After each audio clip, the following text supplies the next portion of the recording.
The following is an unedited recording of the Adrian, Missouri City Council meeting, January 10th, 2023.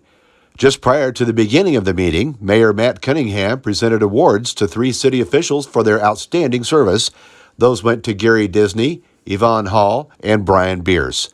Photos with more information on that presentation will be made available on the Mid-America Live website soon. And now, here is the council meeting in its entirety. Where are we at? Emergency management.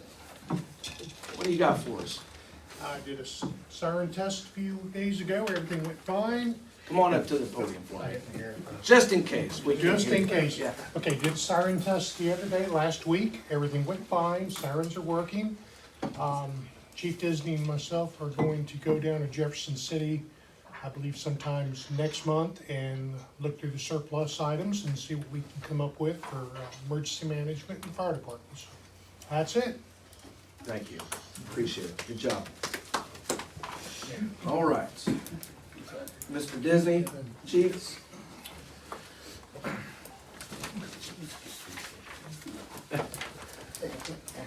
Okay, I just did present a report there, so, but it's pretty basic anyway. 36 calls for the month of December. You'll notice, I combined that with just department calls in general. I didn't spread it out to city or rural, it's just everything in general. A lot of medical calls. We're seeing more and more drug overdoses. That's going to be a continuous thing for a while. Put a little note on there, welcome some new firefighters. Kevin Disney, Brantley Dennison, Greg Bendorf, Ben Smith, and Lucas Rowe have joined up with us here recently. I believe we'll get good results there. And then I made a note in there about Winter Fire School is held in Columbia. We're gonna send 4 people, we have 4 people registered to go to that. That'll be a couple of nights over there and plus the expense of the classes. And typically what we do, I just split it right down the middle between the rural and the city. We just send them and they spend the weekend in Columbia for fire school training. And other than that, unless there's questions for me, I want to thank Matt and for the award. I appreciate that. And anything else I can answer for anybody? How many firefighters do we have, Gary? 33. 33. That's amazing. Yeah, this day and age, that is amazing. Yeah. Thank you, Chief. All right, thank you. Appreciate it. Chief Chief Dillon? Submitted a report. Yep.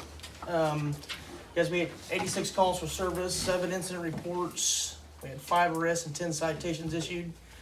Have you guys probably heard Brian was involved in pursuit with county.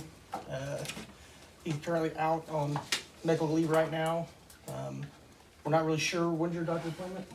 Wednesday. He goes to see the doctor. Maybe we'll get a little more clear issue when he comes back. Still waiting on the adjuster to call to come look at the car. We're not sure if it's totaled yet or not. If it is, it's going to be a while before we get another one. I mean, this is what it is. You can order it. It could be a year out. So, does it make any questions? All right. Thank you. Thank you. Brian's okay. Yeah, absolutely. Yeah, we are. We're glad that Brian's okay. Scratch that out. Yeah, as a city administrator, that is not a phone call that you want to get ever, so. So we had 1 fractured vertebrae, is that what we? Yeah, one fractured vertebrae. I don't have any more details other than that. The appointment Wednesday is for the spine specialist to take a look at everything and see what's going on. Praying you get good news, brother. Yep, me too. Just go see Rusty. Moving on. Thank you, Matt. City Administrator.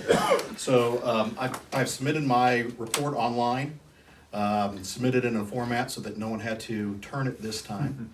You'll see that it's a little bit different format than what you've probably used to seeing before. We still have some cleanup now that the new software is implemented. We'll need to go back and do some budget adjustments. Things didn't get credited to the right expense lines. We'll do that cleanup and have that for you next month. Our utility billing software should be installed beginning next week. Hopefully by the end of the month, we'll be able to announce that we will accept online bill pay. We should have everything set up and hopefully for a smooth transition. I wanted to give you all a copy, and I apologize, Jeremy, that you will, I did this paper. I don't think any of us are going right now. We haven't connected. I can't get to the webpage. I mean, I won't, It's City of Adrian. slow, I think it'll get there. Yeah. Mine took me a couple of minutes. Yeah. Oh, Yeah, what webpage is your report on? see, mine shows up. in- So the one, City it's on the of City of Adrian under, Board of Alderman packet. So this document. I've got that. Okay. Yep. This document before you is basically a comparison of where we were before with our savings and where we are now currently. As you can see, I broke it out by bank, the interest rates that we were receiving. If you look at the totals on the bottom, through Adrian Bank last year, we earned $8,600 roughly in interest. Through Citizens Bank, we earned $6,400 in interest. I apologize. Oh, you're fine. I'm I can sorry. see it. For a total of $15,000 for the year. So last month, through our Missouri Securities program, it was partial month because the full investment wasn't, everything wasn't in the bank. We actually earned $15,567 in interest. And so, for the comparison, last year we earned $15,000 for the entire year. This year we should earn somewhere around 200 something thousand dollars in interest. And so what that does, that's a lot of projects that we will be able to complete this year that we weren't able to complete in years past. And so I just wanted to have this in a handy sheet if you were asked about it. We actually I had a citizen come in last week and ask. And so I put this together so that if anybody else needs that information, it's easily available. Are there any questions about that spreadsheet? So we're gonna make about 214,000 this year. Yeah, we should be up around, right now, our 7-day yield is 4.34%. There is a 180-day yield that once it crosses the 5% threshold, I'll lock some money in at 5%. But what's great about this investment is that if we need the money, we make the request, and within 2 days, it's back in our checking account. And so it's not locked up like a traditional CD, which you have to commit for a year or what have you. It's fluid. And so it helps us with cash flow. We can take all of our disposable income that just would sit in a bank earning very little. We can actually hold it in this account at a higher interest rate, and then when we need it, transfer it back. And it's a seamless process. It's an amazing. Principle in there. Absolutely. It's an amazing thing that the state, when they allowed these type of investments for municipalities. And so it's been really good. Other entities are actually interested in taking a look. Thank you, Ryan. Mhm. All right. Moving on to Mr. Griffin. If you'll come join us at the podium, Am I sir. in trouble? He said, mister. I can't make too many smart comments because I'm gonna be on, Doug's got me on candid camera. You want me to read through it? You got any questions on it? You just give us the highlights, sir. Yeah. Just highlights.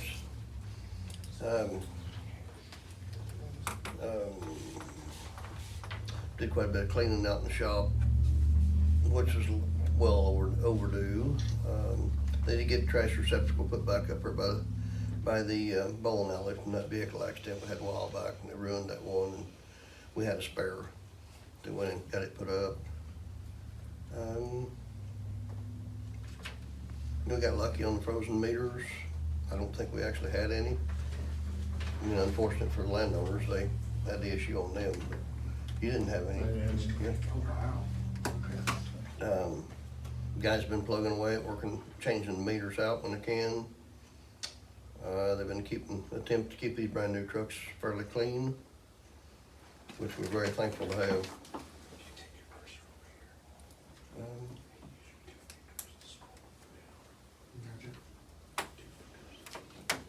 I may wind up coming back to council maybe, or with Ryan and I, maybe later on about our old lagoon lift station, and trying to get the last goodie out of a couple of old pumps we got, or no, in one spot there. It seemed like we're catching rags and things like that, and repair bills are getting way out of hand, where we might be better off just to bite the big one and bite the bullet, just go ahead and switch the station over, but that's a future conversation. Yeah. Let's see. Working on trying to get our floating dock repaired at the old lake. I think I got that worked out, got somebody lined up for that.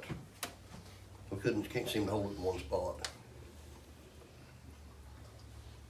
All right. And, we got the river pump, for the most part, is running. Yep. And as you see, you got just a little brighter in here. Yeah. Yes, if you notice that it is brighter in here, all the old ballasts have been changed out with LEDs. We did that throughout City Hall, and we replaced 37 ballasts, which now will make our electric bill even lower than what it was before. I had a local connection that works for a lighting company.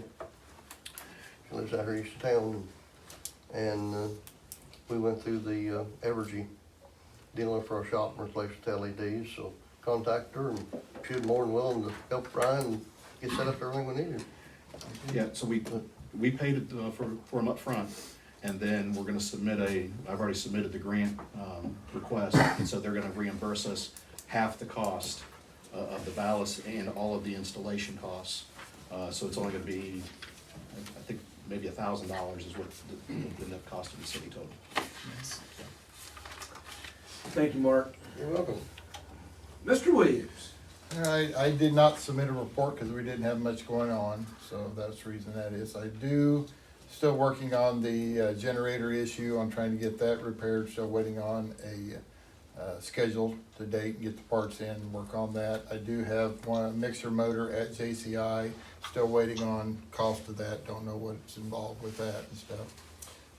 One other thing, Mark hit on that about the floating dock. I think it was last weekend before, we had to switch back over to the reservoir because we were getting mud and everything out of that, so we just could not run off that dock anymore. So now we're going straight off the reservoir. Other than that, I was just gonna start giving you numbers until Ryan gets the spreadsheet up on how we can do this and stuff. The production numbers are, last month we produced 9,290,000 gallons of water. That averages out to a daily 299,677 gallons a day for an average run time of 14 hours. So, any questions for me? Oh, I did attend the District 5 meeting today, which I will start doing every month just to keep them up to date on the plant and stuff like that. That'll be good. All good? Thank you, Tom. All right. Dave? Parks Board met yesterday, or last Thursday. Everything's going well. Did we go ahead and put the mowing out, and the hay? So the hay, will go out this month. You approved that at the last meeting. Mowing is on the agenda for today. Okay, mowing's on, so everything's going well. Seems like everybody's getting along. Everybody's got a lot of great, fresh ideas. Hopefully it'll all transfer in the spring, so that's all I got for the park. We got to replace one member, is that right? Yes. Yes. Okay.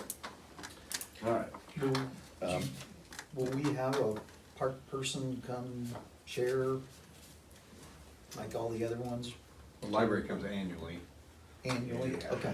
I will put that request out to them if anybody wants to attend and share the update. Whenever it's significant. And he did ask if I need to come. I thought, well, unless you really don't have anything to share, I don't know that you really need to come to, so. Sure. I just kinda told him, wait till things really start rolling, yeah, we'll probably have some questions. That is one thing, Mr. Mayor, that we will need a planning and zoning committee. Yeah. And so it's something that you need to have on your radar. I'm running out of people to pick from. Well, there's, Some people are gonna have to do some training here. so one of the things that was before, that we talked about last month was creating a new zoning for a farmette. And so that's doable, feasible, and we want to move forward on it. Right, but we But gotta we have to have a planning and board zoning in. committee. Yeah.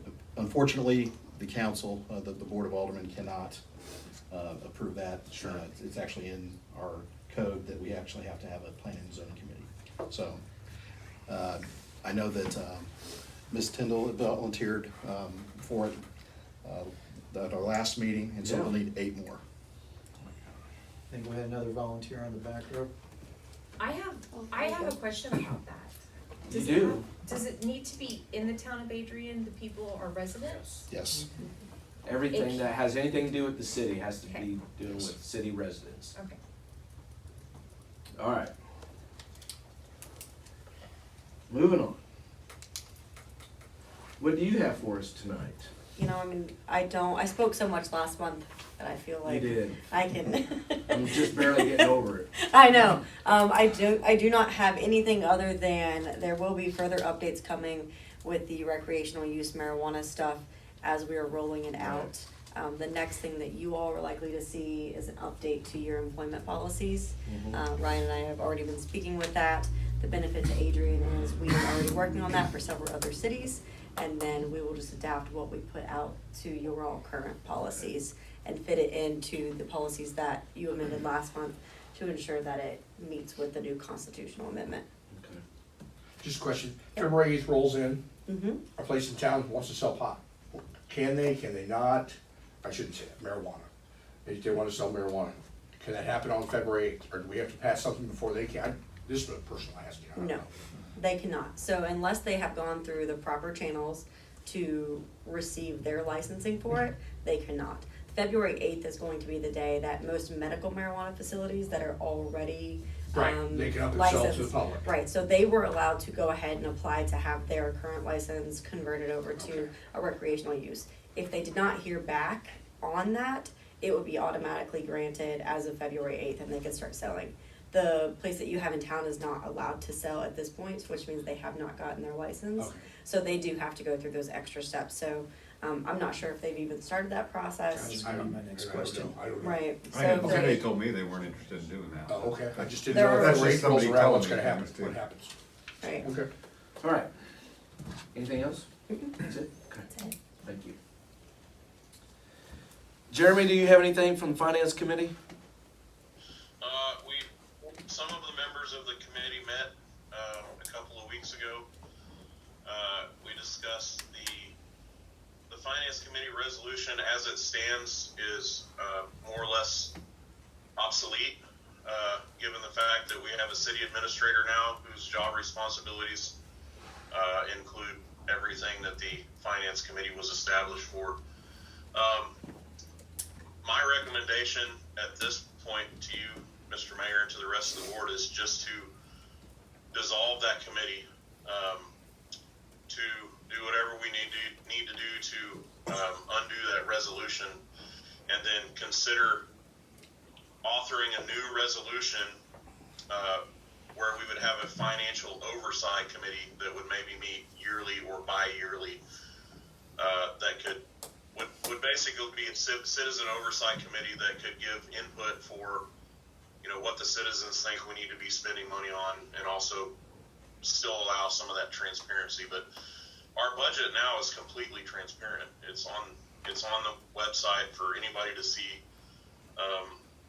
Ryan talked about having some work sessions when we get closer to budget time, and those will be open to the public. So if members of the community want to come and ask questions, I think those will be open meetings where we would allow that for the public to inquire or give suggestions about how the money should be spent or how it should be allocated. I've thought a lot about this back and forth because I don't want the citizens to think that we're not being transparent or that we're getting rid of the committee because we don't want anybody to know what we're doing. It's just that the committee doesn't, the committee, the way it was written is Ryan's job. It was the committee's job was to do the city administrator's job when we didn't have a city administrator, financially speaking. And the committee did that. The resolution resolution no longer applies, in my opinion. So if there's any questions, shoot. But that's personally my suggestion is to just dissolve the committee,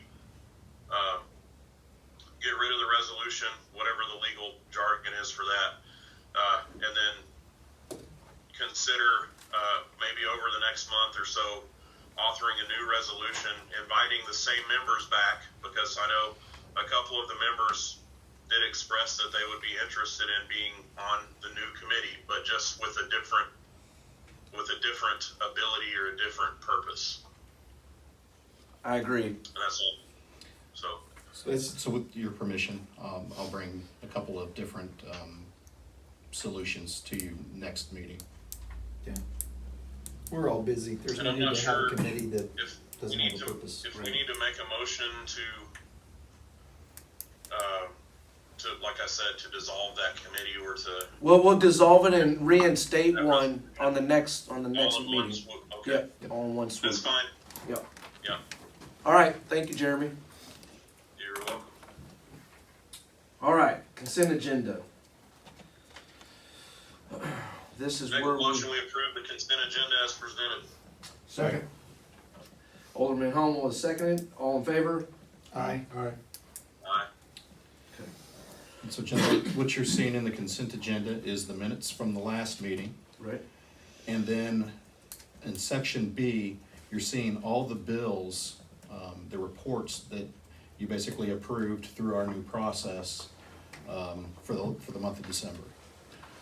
Again, just for anybody that's watching that wasn't here, what we do now is when we decide to have either a payroll run or an accounts payable run, we generate a payment register that goes out to all of the Board of Aldermen and the mayor.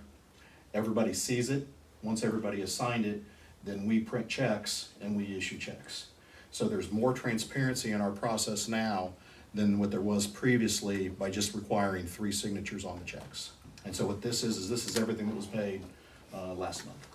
Did everybody like the new direct deposit? Sure do. No problems? Nope. Good, Chris? Yep. All right. Leaps and bounds of progress. 2023, we're finally getting caught up with 1998. Finally catching up to the early 90s. Yep. All right. Moving on to unfinished business. With the Methodist Church I'm sorry, immediately. Mr. Yeah, go Did you- ahead. Did you guys take a vote to approve? Yep, Okay, we did. sorry.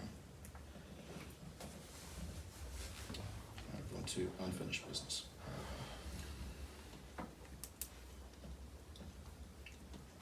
So, at the end of the last meeting, I volunteered to call the state regarding the interactions and what they required for the implementation of the bollards in the gate.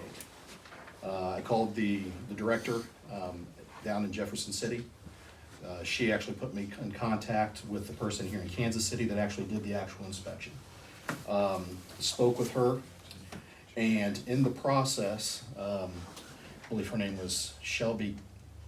I spoke with Shelby Cuddy and Crystal Heiser. I think Crystal was the one who actually did the inspection.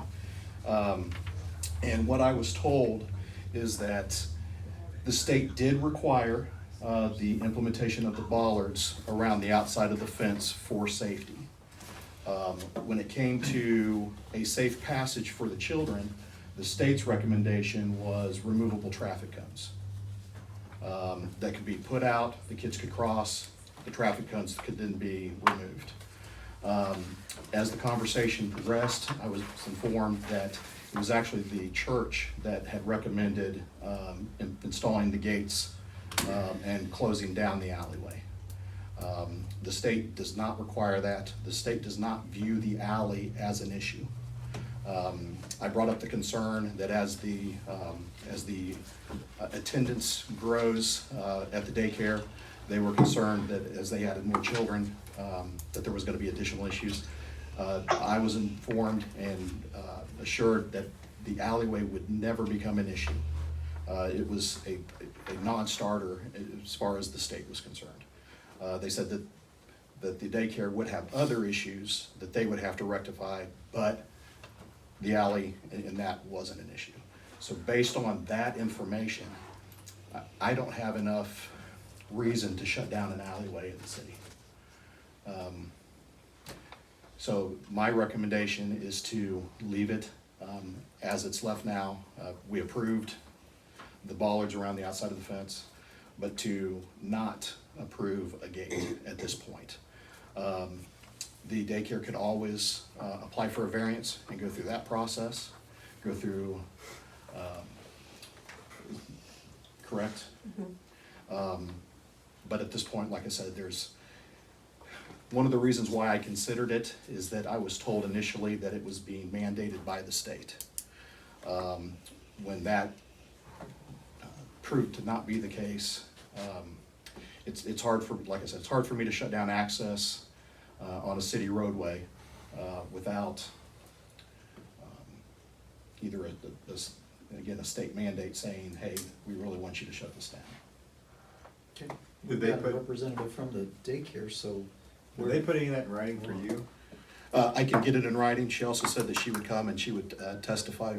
I might be speaking on behalf of the daycare, but that would be nice because they wouldn't give us anything in writing. Okay. And so this way, when they do, if they come back and say, well, you're gonna need to do this, it would be handy to have that. I would be happy to do that. Okay. So I will call her back and I will have her send that in an email to me. How about we have, come on up and let's, cause I'm curious about where the disconnect came. Ryan, I appreciate Hey, that. Jeff, let me call him out. Sorry, Oh, Matt. sorry, I should know better. Yes, please, Thank you. come forward and, Thank you. So, if you'll remember at the last meeting, I said, I asked you to take the request, coming from us, not from the state.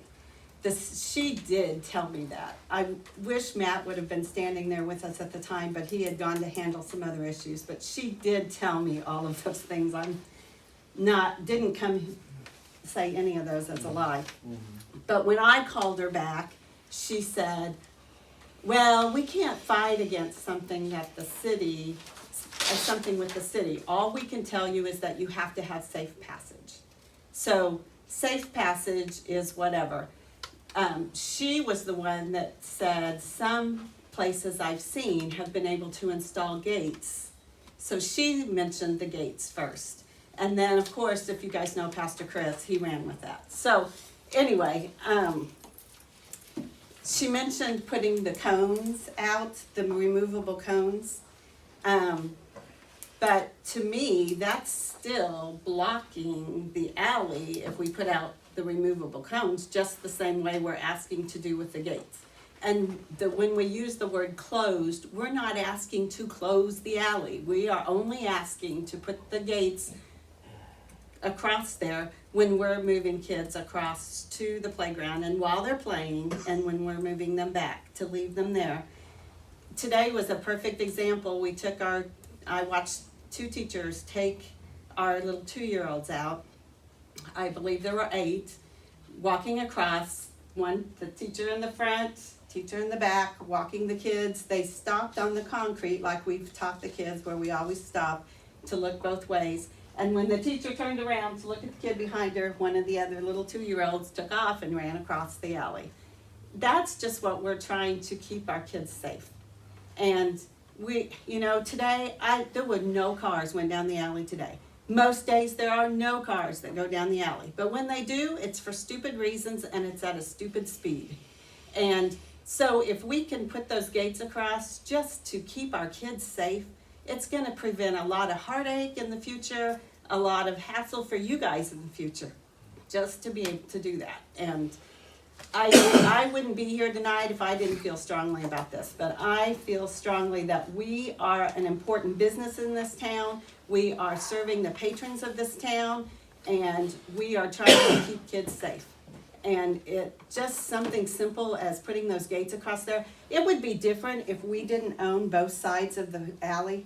We own both sides. We're not blocking off anybody else. We're not leaving it shut at night so nobody can access where they need to. We're not affecting AT&T. We're not affecting any of the houses on that street. So it's truly a safety issue. Forget the state. You guys know how it is to deal with the state. It's not easy. And so forget that. It's coming from us, the church, the daycare, our employees.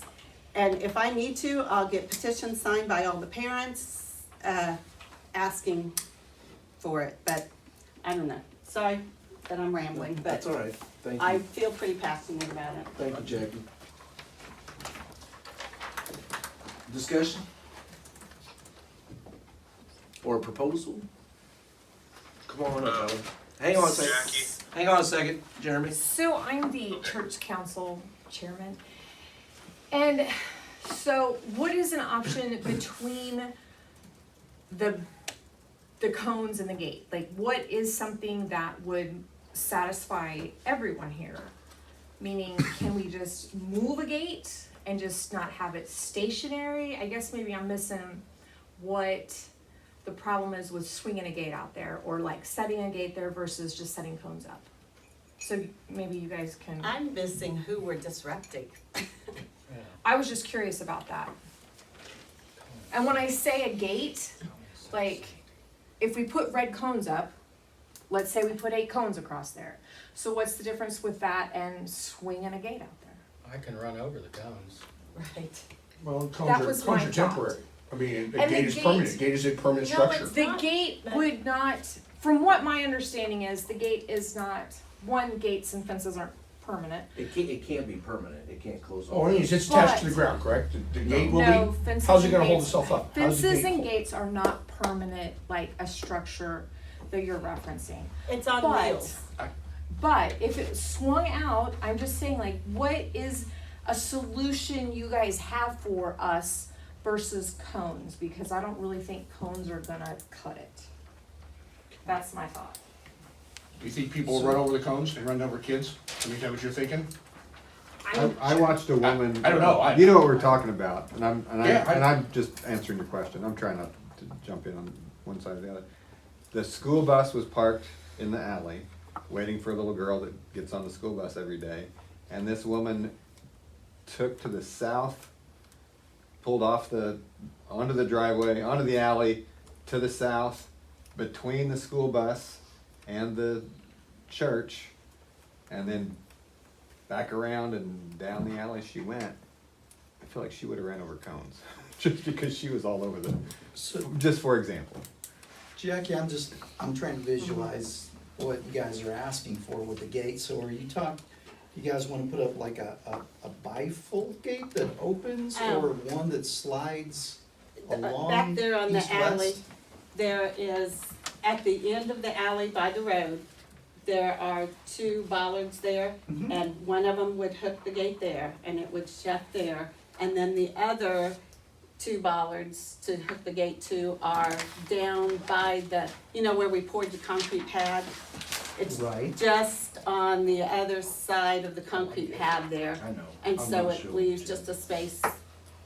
And the other cool thing about having the gates there is that when we have our kids out there on the concrete pad riding tricycles, then also nobody can come through there, through the drive, Right now, we stand along that edge, which we would anyway, to keep them from getting out into the alley on their Right, so they tricycles. would flip open which way? They would just roll out there, and then you would connect them to the bollards on each side. The little circles represent the bollards. And then when they're not, The roads right here, the alley's come to. Right. so then when they're not closed or open, whichever you wanna call it, then they're back up against the fence and hooked to the fence. So they're not movable, So there's swing gates All right. yeah, on wheels. On wheels. on wheels, gotcha. Yeah. So support the bigger weight of it. Mhm. And was it, did you want to close that alleyway all day, or just No, when kids were no, out there? just when kids are out there. Just when kids are out there. Okay. It So, would be gentlemen, easier swinging a gate than. Hang on. Jeremy, what'd you have a while ago? Get back to you. First of all, I wanted to tell Jackie that, at least for me, I definitely didn't think that you were lying or trying to mislead anybody. I want you to know that. But this is a complex issue in that as a group, we're trying to set a tone of being more professional with our codes enforcement, with our building and zoning, with some of the things that we're trying to make improvements as a governing body so that things are done right. So this is a complex issue because I think, if we were talking about this 2 years ago, it probably just would have went through and nothing would have, it's a different time now. And I think the issue is that this was done before the permission was given. We can get over that, but it's just, I guess I want you to understand why we're so cautious about it. It isn't that we don't care about the kids. It isn't that we don't care about the church. It isn't that we don't believe you. From my own perspective as an emergency, as a first responder, that's the first thing that pops into my mind is what if there's a fire and then gates are closed? A fire truck can run over cones pretty easily, but to have to set a guy out and cut a lock and move a gate and all that stuff, that's a whole different deal in an industry or a job where seconds count. So now There won't be locks on them. At one point, I felt like you had said that it was possible that those gates might be closed throughout the school day. So it is a relief to hear you say that that's not the case, that they would only be closed while people were out there and there'd be somebody there to open them if there was an emergency. And then the other question, I was going to ask the same thing Jeff asked, is what kind of gates they were. But I just wanted, the main thing I wanted to do, Jackie, was get it out there that we appreciate you, and I don't think that we can't take this personally. It's business. We're all trying to figure it out together. Go ahead, Ryan. Here's what gives me heartburn regarding the whole issue. Initially, when the ask was made, we were told that the state was requiring us to shut down the alleyway. I said, that's fine, I need documentation. Requested that, 4 weeks went by, and nothing was provided to the city, and the next thing we know, it's being installed. I shut that program down, and then information was brought to us that did not support what we were told initially. And so I said, that's fine, let me check it out. The response I got was, no, what if I just provided you what the state requires in a document? I said, that's fine, provide me the information. The information I was provided, again, did not support the ask. And then we had the discussion at the council. I said I would call the state and I would get more information. I got that information. It, again, did not support the initial ask. Now, what the city is being told is to disregard what the state said because we need to do it for this reason. Well, the whole project initially started because of a state request. And now the city is being asked to ignore what the state said. There's a disconnect there for me. And your timeline is not accurate as well. Well, I would disagree, but that's fine. He's got the floor right now. And so the issue that I have from a city's perspective is we have an applicant that tells us one thing, and it's not what we find to be the case. So let me jump in here. So that it's obvious that it's obvious that the church is requesting, or the not just the church, but the daycare is requesting this, regardless of what the state statute is. So I think that's pretty obvious. Can we agree to that? So as mayor, I don't have a vote on it, but this would be my suggestion, this would be my proposal, this would be my meet in the middle, and that would be You could use the gates as you have designed and built them, with some type of reflective deal on the gate, whether it be a triangle hanging on the gate or something that lets the drivers know that it's gated off. And this is, again, my proposal. We can have a discussion and compromise, but I'm thinking that if they're open, it's odd how to say the gate. It's kind of like electrical thing here. So if the alley is closed for the kids to go back and forth, I don't have a problem with that.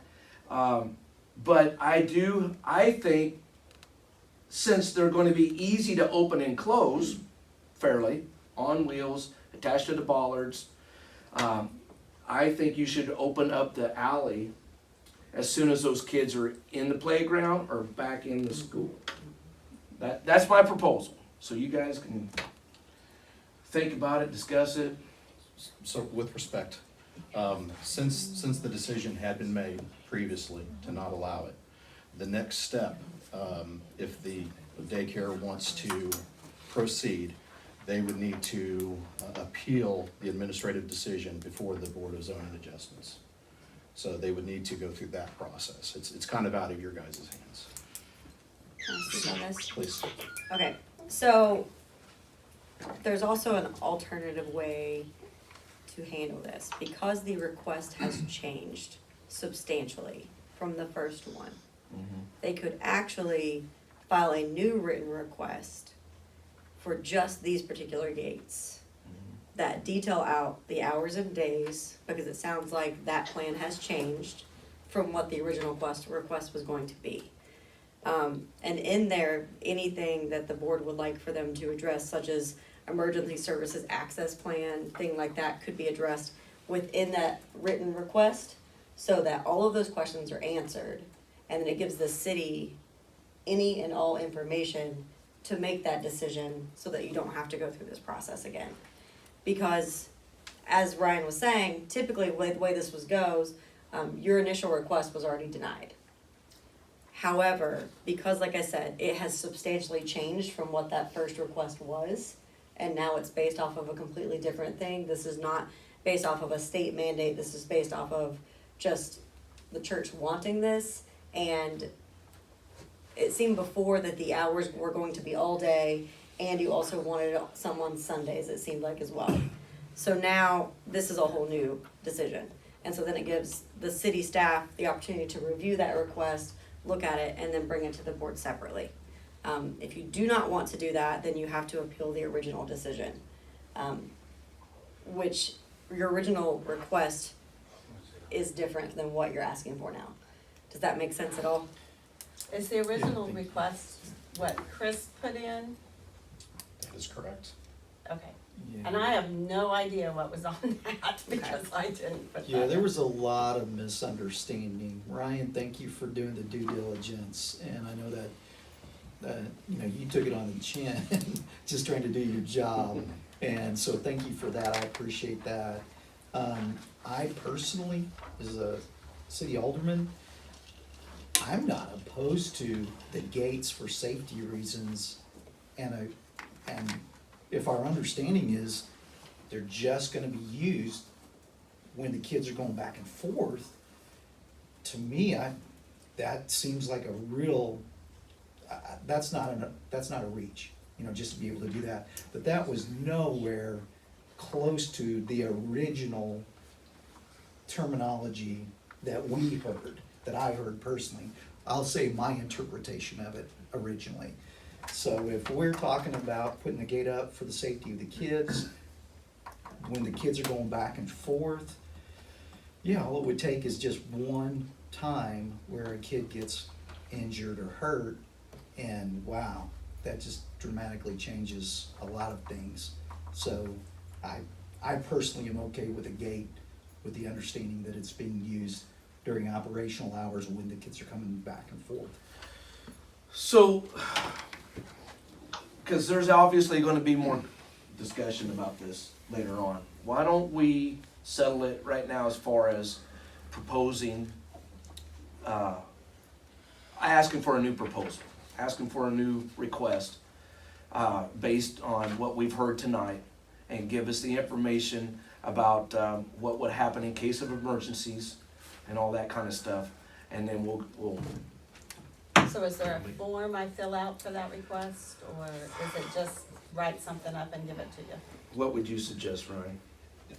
I would suggest a new application, which is basically just we use our. Permit application. Our fence permit application, and then just any underlying justification for the application.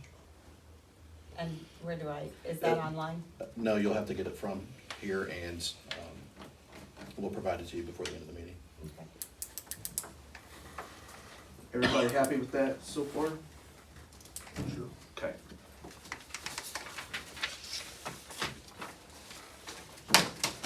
We'll get to the bottom of it.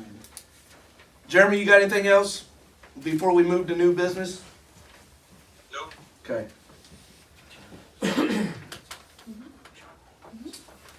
Street vacating, East Elgin. Is that Elgin or Elgin? Elgin. Elgin. All right, we know what it's about. Some guy named Todd, something. Super gate, thank you. Poor guy. This came up as a topic during our last meeting. Yep. I think it had been intended to do before, it just never got done or never got filed. Is this the correct one? Okay, feel good. So we're just gonna start that process and actually see it through. Okay. And with that, I'll defer any questions to our attorney. Any questions? Do you have something, Ellen? What is the process? Do I need to do anything? We'll tell you in just a little bit. Okay.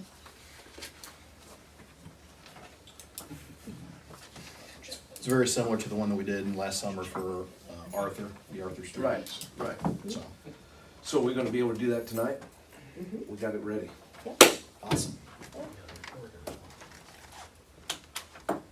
Just need one of you to read it. So it's actually before you on page 81 of your packet. Oh, I'm right here. I'm staring right at it. All right. Somebody needs to propose this bill and ordinance. I'm scrolling to, go for it, you're there. I'll let somebody else read it since I'm in a computer.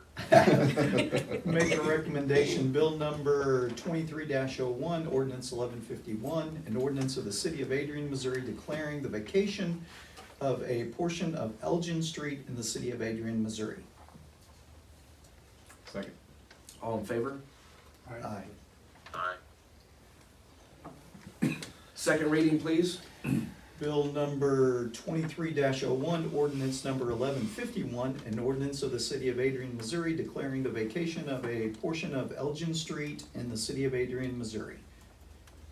Second. Second. All in favor by roll call. Vic? Agreed? Hummel? Agreed. Bridges? Yes. Sears? Yes. All right. Read 2 times.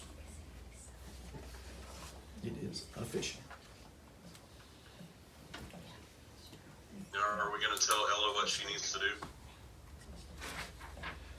Yep. You don't need to do it. The city will file this with the county, Okay. and then it's done. Okay. Yep. Thanks. Thank you very much. Pretty smooth, huh? Some things go smooth in here, some things don't. All right. Let's move on to letter B, no smoking ordinance for marijuana on public property.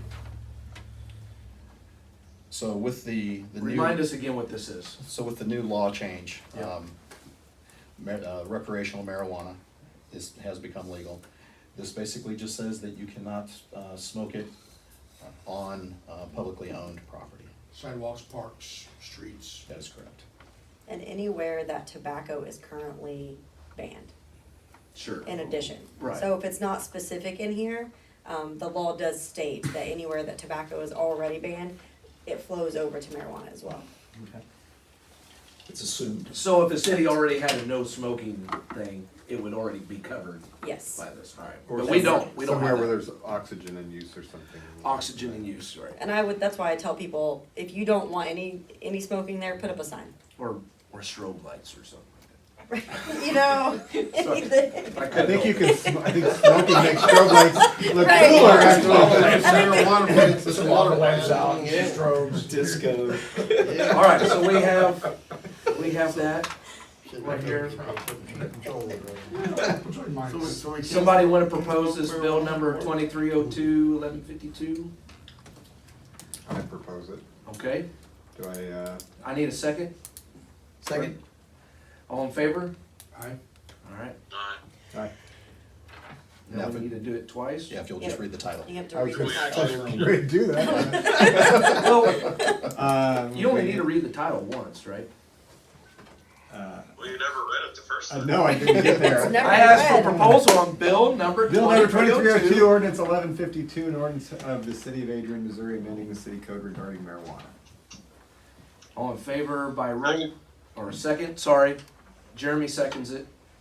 Now we're gonna have Alderman Vic. How do Agreed. you vote? Hummel? Yes. Bridges? Yes. Sears? Yes. Thank you, gentlemen. Thank you. All right, so that is the last for the agenda items in the packet. Yeah. The rest of it is, we'll just need motions as well as a discussion. So the next item is the park mowing RFP. It's time to get that out to make sure that there's adequate time to allow for responsible bidding and that we can award it and then let them have time to get out to the park before operations commence. Okay, make a motion to, start the park mowing RFP. Second. All in favor? Aye. Aye. Very good. The next item on the agenda is to discuss the maintenance of Old 71 from Main Street to AA Highway. So, years ago, the city negotiated with MoDOT to turn the outer road from gravel into the paved surface that it is now. Once that paving was done, the city assumed responsibility for the upkeep and the maintenance of that road.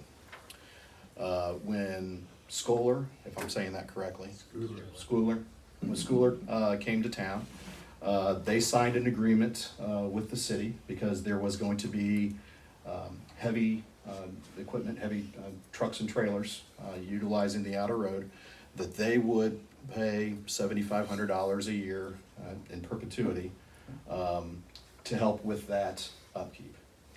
We have not done anything for about 10 years. If anybody has driven the road, it is starting to get a little rough. So now it is time to look at solutions for that road. To do make sure I get the terminology correctly. To do microsurfacing and crack seal from Main Street to AA, we're looking at about $150,000, give or take. Now, again, these are just quotes. We need to put it out through the RFP system. There's $75,000 in that account that the Schooler payments have been going into. So, depending on what the actual RFPs come back as, we have half the money set aside for the repair of the road. I would like to see if the state of Missouri would take it back. I do not see that happening. If they do take it back, whenever it would get repaired, who knows? Who knows, absolutely. Now, what we're looking at doing basically puts a kind of a new surface on top of it. They use and Mark knows more of the terminology than I do, but basically they put a brand new driving surface on top of it. It should last anywhere from 6 to 9 years. So it'll get us to basically this point down the road. My But recommendation. the income on that is $7,500 a year. Correct. And John Deere isn't liable for anything? Schooler's the only one, I think, pitching in on this. That's correct. And they're pitching in at the initial ask, what they agreed to, which was the $7,500. And so I would like to go to talk with them once we kind of get the bids back to see if we could renegotiate that contract, to see if they'd be willing to increase that. It never hurts to ask. You know, the cost of everything over the last decade has gone up. But we have responsibility for it. It is a major arterial in and out of the city. We are gonna focus on major arterials this next year in our budget. We wanna make sure that, you know, all the access and points are nice for the citizens.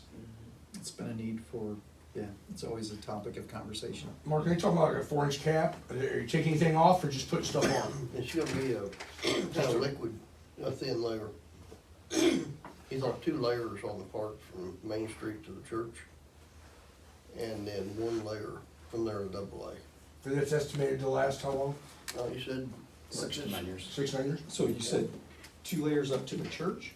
Yeah, from Main Street up to the church, kinda get everything kinda, he said it really helps the drivability and helps pliability of the surface of the road, seals it. I'm confused I'm surprised that Schooler doesn't want it to go all the way to their location. Well, That's not what he's talking about. The guy from Vance Brothers that came down and drove it. You're just talking about the That was bid the, that you got. that was, Okay. what did you say, that was the expert's recommendation. Okay. And, I think the deal on John Deere, I'm trying to remember why they don't pitch in. We're not really approached about it because we were so fortunate to get them to move here and due to the fact that they would be generating sales tax. I thought they were in there before it became an interstate, weren't they? Before that. Who are you talking about? Technically, John Deere? You talking about Heritage or are you talking about Schooler? yeah, Heritage. They were there before the city annexed that part of that road, I thought, or before it was paved anyway.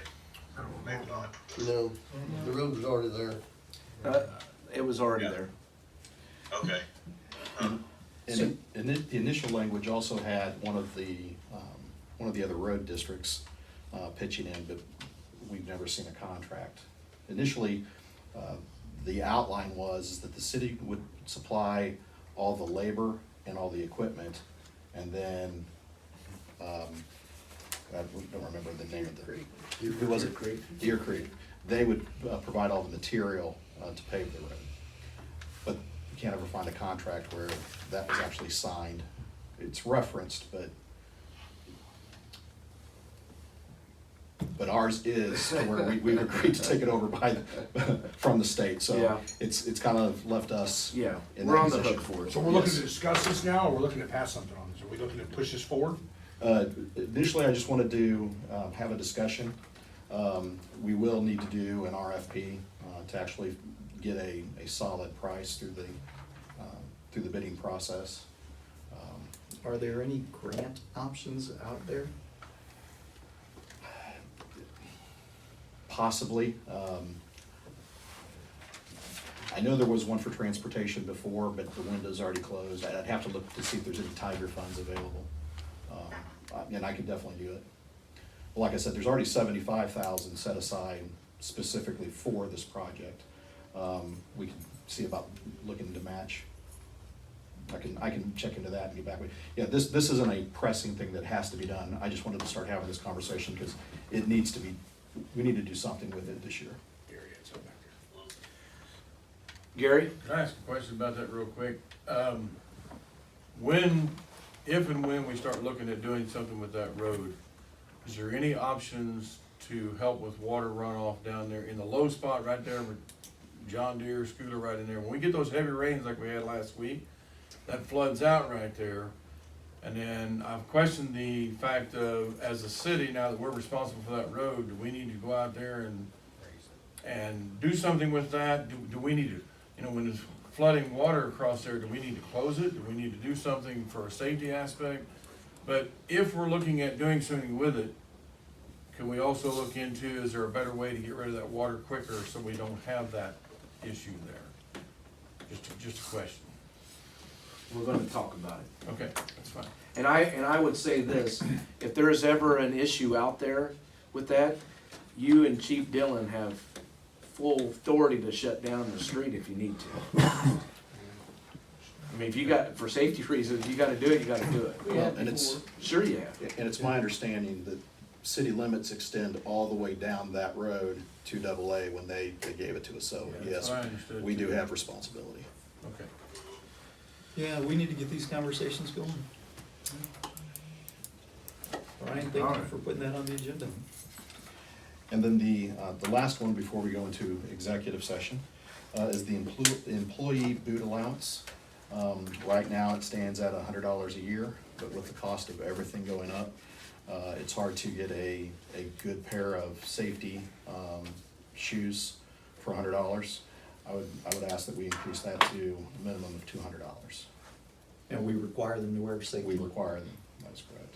And they turn the Do we receipts, have is that what they do? They go buy it, Do we have reverse? something, is there somewhere in the budget that we can reallocate to cover that expense, or are you? We can do a budget adjustment into uniforms for it. Okay, well, I guess that was my question, is there enough in the uniform budget to cover the adjustment of boots, or do we have to reallocate some to the uniform budget? It depends on when the guys go for, is that on an annual basis or is that a budget basis? It's on an annual, from January to December. Okay, so yeah, we will need to make a budget adjustment, and I'll bring that to you next week. A lot of the guys purchased them in December. That's what kind of brought it to, my attention, and so. What's wrong with Walmart? Huh? You go there 4 times, you go there 4 times a year, by the way. Like Scratch that from the record, I did not say that. Make a motion that we, increase the boot allowance for employees to $200, not to exceed $200. Second. All in favor? Aye. I have a question about this before I vote, Okay, because I still I don't should have asked understand if if, there was. when we make a budget adjustment, we need to be voting on the budget adjustment. So this adjustment is within the budget, but without a budget adjustment, so why are we voting on it? That's what I wanna know. I think, It's like, we're, if guys need to spend, I don't care if guys spend $1,000 on a pair of boots, Yeah. as long as it's within the budget. right. You know what I'm saying? Well, And I don't wanna get it back in, I don't wanna get it back into voting on every little tic-tac change that we make, and when some uniforms go more expensive or whatever. So that's where I'm at on it. The reason I brought this before you is because it's kind of been a policy that the amount was set. And so basically you're voting on changing the dollar amount of the reimbursement. I will have all the budget adjustments to you on the next meeting, and this will be included within that. Okay. So this do is- we need to vote? This is a policy vote, I guess. We're voting on a policy change. Yeah. Where's the policy? Where's the Not policy? to exceed $200. Yeah, It was this made was, in a meeting. Policy change. Yeah. You see what I'm saying? Yeah, I'm sorry. this, I abstain. fair enough. Thank you, sir. all right. Question. Yes, I work for Cass. please stand. Yes. I work for Cass County Yes. Road and Bridge. We have $100 boots allowance. I work for Union Pacific. We had $100. I'm just wondering where you're coming up with the $200. Yes, I know the boots cost more than $100, but that puts responsibility back onto the individual too, to have some responsibility in this. That just seems a little high to me from Union Pacific, which is a big company. Yeah. That's probably why they're a big company. Okay. Because they're Cass keeping their County's money not. in their pocket. I'm just curious. No, thank you for that. I mean, do we feel like people are gonna abuse it, Mark? If we have $200 on it, people are gonna go buy a pair of boots they never would have ever bought in their life ever? I don't see a way to abuse it. I mean, if you need a pair of boots. Well, that's what I'm saying. People are gonna buy something that's above and beyond what they would normally buy. about $125, $150. Maybe we went too high at $200. I just paid $200 for mine on sale, and Matthew did too. I think Richard said his was $250. So I would answer to, my answer to Ken's question is that our employees don't quite make union wages. There you go. I don't want to And I work for think if we you. can afford to let them have better boots, I'm all for it. I just don't like the way it was presented. I'm not against the idea. Well, I apologize, sir. Well, okay. Now, in the way that I look at it is if I require staff to have a specific item, I wanna make sure that they, I don't want them to have Gucci work boots if they even make those. But at the same time, I don't want them scrimping on quality because they know that after $100, it's gonna come out of their own pocket, especially in light of what's going on in the last year. And so for me, I don't think it's, with respect to Cass County, with respect to, other agencies, I don't think it's that much of an increase to make sure that our staff is properly protected. Well, it's also, it's a mandate for us to wear a certain kind of boot. Right. That's correct. And I would challenge Cass County after they got all that ARPA money that they should reconsider their policies. All right, we done? We do have a reason to go into executive session for litigation matters. Do we wanna do 10 or 11? Public comments? Oh, I'm sorry, I apologize. I was jumping into our next item. No, I apologize. Yes, sir. And I don't have any of those. No, but thank I you. thought somebody else might. Does anybody have anything that they would like to say or ask? Go Chiefs. Go ahead, Ellen. I was curious when he mentioned the farmette earlier, is that something you guys will discuss at a different Yes. meeting? Yes. Okay, so that's in the future. We need to get that. The Board of Zoning. Oh, and that's stuff what it was. has to be Sorry, guys, I established. got to thinking about some other stuff. That's all right. So, and I do have a couple of people that have volunteered, Okay, and I will talk to you about all right. I need 15 more. that. 15 more, okay. We need 9 total. 9. All right, anybody here want to discuss anything in the open format? On the, kinda along that line on the zoning, so we set in play a committee before, and I'm trying to remember exactly what their role was. That was the appeals. The appeals. Yes. So this, and I remember us vaguely talking about, we can't overlap. Can it be the same people, some of the same people, or does it have to be totally different people? Because any decision that the board, P and Z makes could be appealed. And so they would be appealing to the people who made the initial decision. So it does have to be two That's correct. entirely different Yes. groups of people. Yeah. You don't want any conflict of interest there. Okay, all right, just trying to get clarification there. And the reason why is because if they don't like, if the decision is made and it goes to the Board of Appeals and they don't side with the citizen, the next step is court. And so we have to make sure that everything is done exactly right and there's no conflict of interest and so it really has to be done by the book. Great, great. Yep. So along that, that conversation, Mayor and Ryan, please update us on the work that we've already been doing, getting everything ready to go to be able to take action against some of the issues that we've identified.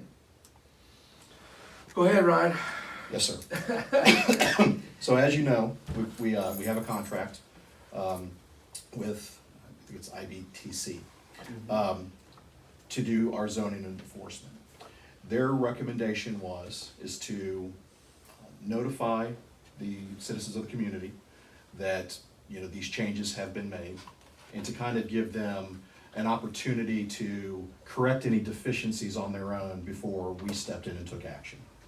And so with all the changes that we've made, and a lot of them very positive, I've asked the mayor to send out a state of the city letter to all of our residents. And basically everybody who has a water bill with us is going to get the mayor's letter, and then anybody else will post it.